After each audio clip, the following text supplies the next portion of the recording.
শয়তান আল্লাহ রাব্বুল আলামিনের দরবারে আরজ করল, হে খোদা, আমি তোমার কসম খেয়ে বলতে পারি, আইয়ুব নবী একমাত্র তোমার প্রদত্ত সম্পদের লোভে আরাম আয়েশের তৃপ্তিতে তোমার ইবাদত বন্দেগী করে থাকে। যদি তার এই ধন সম্পদ হুসুক শান্তি বিলীন হয়ে যায়, তাহলে একদিনও ওর সাথে লিপ্ত থাকবে না। হ্যাঁ খোদা, তুমি নবীর উপর হস্তক্ষেপ করার ক্ষমতা দাও, আমি একটু দেখি তোমার কতটা তোমার বিশ্বস্ত নবী। আল্লাহ রাব্বুল আলামিন শয়তানকে জানিয়ে দিলেন, তোমাকে নবীর উপর হস্তক্ষেপ করার ক্ষমতা প্রদান করা হলো। তোমার যেভাবে ইচ্ছা সেভাবে তুমি নবীকে পরীক্ষা করে দেখতে পারো। শয়তান আল্লাহর প্রদত্ত ক্ষমতা পেয়ে একজন প্রতীক সেজে হযরত আইয়ুব আলাইহিস সাল্লামের নিকট আগমন করল।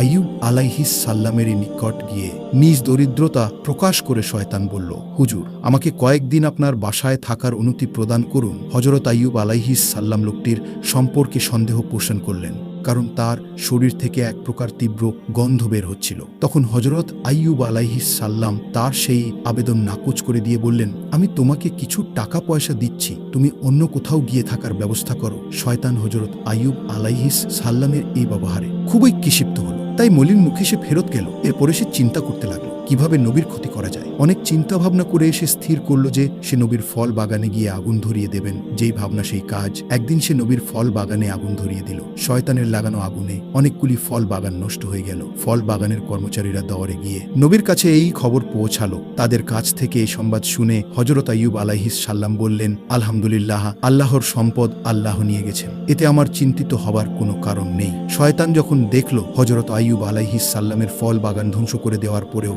বিন্দুমাত্র বিচলিত হলেন না তিনি, তখন তার মনে আগুন ধরে গেল। অতঃপর সে আবার চিন্তা করতে লাগলো কি করে নবীর ক্ষতি করা যায়। পরের দিন শয়তান নবীর আস্তাবলে গিয়ে আগুন ধরিয়ে দিল। সেখানে আগুন এক ঝড়ের আকারে সমস্ত মাঠ পরিবন্ত হয়ে গেল, যাতে সমস্ত পশু মারা গেল এবং কিছু সংখ্যক রাখালও সেই আগুনে মৃত্যুবরণ করল। অন্যান্য রাখালগুলি এই খবরটি দ্রুত নবীর কাছে পৌঁছে দিল। খবর শুনে হযরত আইয়ুব আলাইহিস সাল্লাম নামাজের নিয়তে দাঁড়িয়ে গেলেন এবং তিনি বলতে লাগলেন, আল্লাহর সম্পদ আল্লাহ তাআলা নিয়ে গেছেন, এতে আমার বিচলিত হবার তো কিছুই নেই। শয়তান যখন দেখল এত কিছুর পরেও নবীর সামান্যতম অবিচলিত হচ্ছে না, তখন তার মনে আরো আগুন জ্বলে উঠল। এরপরে সে নবীর আরো বড় ক্ষতি করার চিন্তা করতে লাগলো। হযরত আইয়ুব আলাইহিস সাল্লামের 12 জন সন্তান ছিল। তারা মক্তবে পড়াশোনা করত। মক্তবে পড়ালেখা করার জন্য প্রতিদিনের মতো একদিন সকালে হযরত আইয়ুব আলাইহিস সাল্লামের 12 জন সন্তানে এই উস্তাদের কাছে মক্তবে পড়াশোনা করতে গেল। এমন সময়ে উস্তাদ কোনো এক কাজে সেই মক্তব থেকে বের হলো, আর শয়তান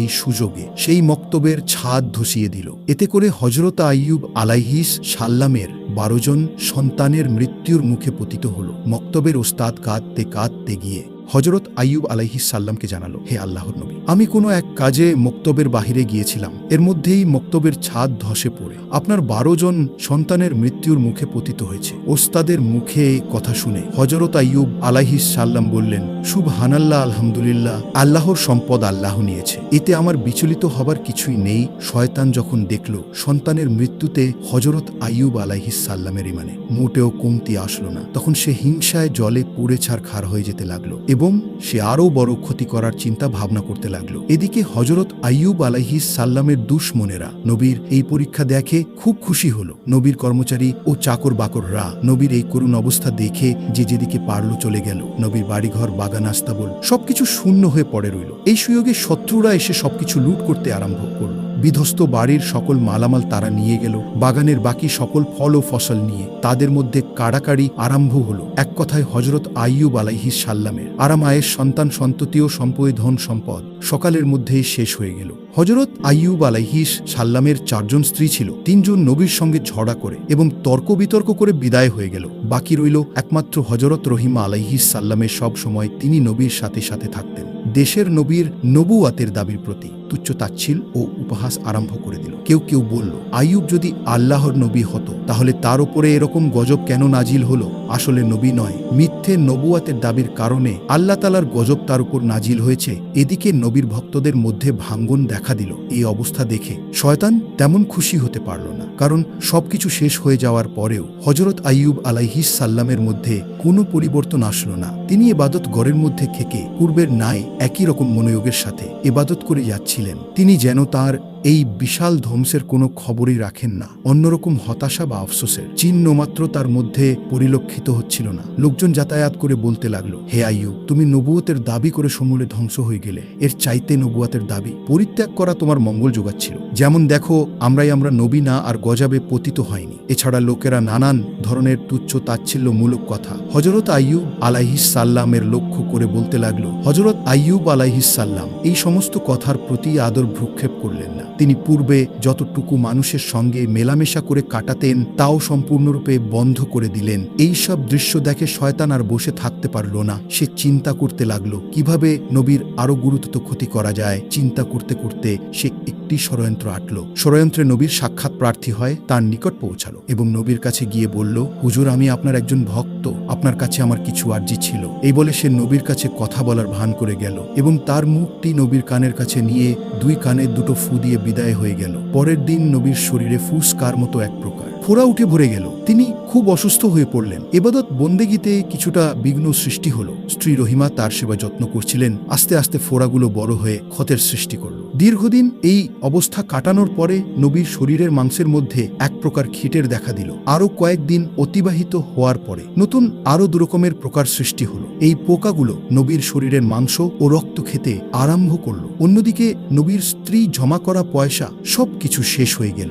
তাদের ধারণা ভাবে খাদ্যের অভাব দেখা দিল। শুধু পানি পান করে নবী তার স্ত্রী রহিমা কয়েকদিন অতিবাহিত করলেন। তারপর আর ধৈর্য ধারণ করতে পারলেন না। হযরত রহিমা আলাইহিস সাল্লাম হযরত আইয়ুব আলাইহিস সাল্লামের নিকটে গিয়ে আরজ করলেন, হে আল্লাহর নবী, আমাদের কাছে আর কিছুই নেই। অতএব গ্রামে গিয়ে মানুষের বাসায় কাজ করে উপার্জন করা ছাড়া আমাদের কাছে অন্য কোন পথ নেই। আপনি যদি আমাকে অনুমতি দেন তাহলে আমি গ্রামে গিয়ে মানুষের বাসায় কাজ করে হালাল রুজি উপার্জন করতে পারতাম আর তা দিয়ে আমাদের আহারের ব্যবস্থা করতে পারতাম। হযরত আইয়ুব আলাইহিস সাল্লাম স্ত্রীর মুখে এসকল কথা শুনে অনেকক্ষণ কাঁদলেন। তারপর তিনি বললেন, হে রহিমা, তোমাকে কষ্ট দেবার কোনো মানসিকতায় আমার ছিল না, কিন্তু আমি অত্যন্ত অসুস্থ হয়ে পড়েছি, তাই বাধ্য হয়েই তোমাকে অনুমতি দিতে হচ্ছে। তুমি যাও, মানুষের বাসায় গিয়ে কাজ করো, তারপরেও তো কিছু হালাল রুজি উপার্জন করা যাবে। এক নবীর অনুভূতিতে বিবি রহিমা মানুষের বাসায় কাজ করতে আরম্ভ করে দিলেন। এদিকে গ্রামবাসীরা হযরত আইয়ুব আলাইহিস সাল্লামের শরীরের অবস্থা দেখে অত্যন্ত ভীত সন্তুষ্ট হয়ে পড়ল। ঘৃণাই তাদের শরীরের ঘিন ঘিন করতে লাগলো। এছাড়া মাংস প্রচার গন্ধে মানুষ অতিষ্ঠ হয়ে পড়ল। তাই একদিন তারা হযরত আইয়ুব আলাইহিস সালামের নিকট উপস্থিত হয়ে বলল, হে আইয়ুব, তুমি আমাদের এই গ্রাম ছেড়ে অন্যত্র চলে যাও, না হলে আমরা তোমাকে বের করে দিতে বাধ্য হব। হযরত আইয়ুব আলাইহিস সাল্লামের সঙ্গে মাত্র ৩ জন লোক ছিল। তখন একজন ছিলেন তার স্ত্রী রহিমা আর দুজন হযরত আইয়ুব আলাইহিস সাল্লামের শীর্ষভক্ত। তারা সবসময় নবীর দেখাশোনা ও সেবা করত। গ্রামবাসীদের ক্রমাগত চাপের মুখে হযরত আইয়ুব আলাইহিস সাল্লামের শিশুরা তাকে বহন করে অন্য গ্রামে চলে যাওয়ার রওনা করল। অনেকক্ষণ পথ চলার পর তারা অপর এক গ্রামে উপস্থিত হলো। সেই গ্রামের লোকেরা হযরত আইয়ুব আলাইহিস সাল্লাম ওনার শরীরের অবস্থা দেখে বলল, তোমরা এখনই একে নিয়ে অন্য কোথাও নিয়ে চলে যাও, না হলে আমরা তাকে মেরে এখান থেকে তাড়িয়ে দেব। এভাবে শিশুরা ৭টি গ্রাম হযরত আইয়ুব আলাইহিস সাল্লামকে নিয়ে ঘুরল, কিন্তু কোনো গ্রামের লোকেরা হযরত আইয়ুব আলাইহিস সাল্লামকে আশ্রয় দিল না। তখন শিশুরা বিরক্ত হয়ে গেল এবং রাস্তার পাশে ময়লা আবর্জনা ফেলার এক স্থানে গাছের ছায়ায় হযরত আইয়ুব আলাইহিস সাল্লামকে বিদায় গ্রহণ করল। বিদায়ের প্রাক্কালে তারা বলাবলি করতে লাগল, হযরত আইয়ুব আলাইহিস সাল্লাম আল্লাহর নবী হওয়া সত্ত্বেও তার ওপরে এই ধরনের মুসিবত কেন আসলো? অন্যজন উত্তর দিল, হয়তোবা তিনি আল্লাহ তাআলার বিপরীত কোনো কাজ করেছেন, তার এই পরিণতি কেন হবে? তারা একজন আরেকজনকে বলল, নবী যখন আল্লাহর মনোনীত কার্যকলাপ থেকে বিরত হয়েছে, এখন আর তার পিছনে থেকে আমাদের কোনো লাভ নেই, চলো আমরা এখন চলে যাই। দুজনে ব্যাপারে একমত হল এবং হযরত আইয়ুব আলাইহিস সাল্লামকে গাছের নিচে রেখে